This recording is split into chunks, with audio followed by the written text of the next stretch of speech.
İndi keçək 45-ci ayəyə.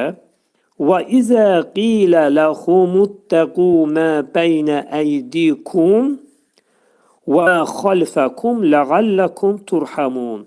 Demə, mənası belə olacaq ki, onlara və izə qilə ləhum, onlara önünüzdəkilərdən, mə beynə əydikum, önünüzdəkilərdən və arxanızda olanlardan qorxun deyildiyi zaman, ləğəlləkum turhamun, bəlkə də ola bilsin ki, mərhəmət olunarsınız. Bax, belə mənadadır. Və başlama hərfi izə şərt və zaman zərfidir. Qilə deyildi.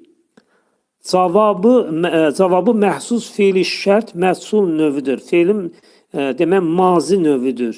Yəni qalə fiilinin bu nədir? Qilə məhsul növüdür.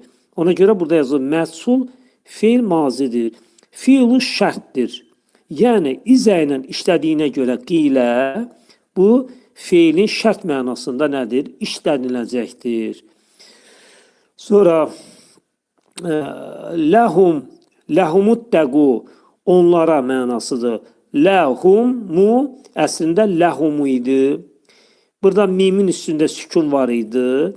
Mimin üstündəki sükunla təşdidli tənin üstündəki, bax burada bir dənə də sükun var idi. Təşdidli hərflərdə, ərəb dilində təşdidli hərflərin biri sükun olur, biri fəthəli.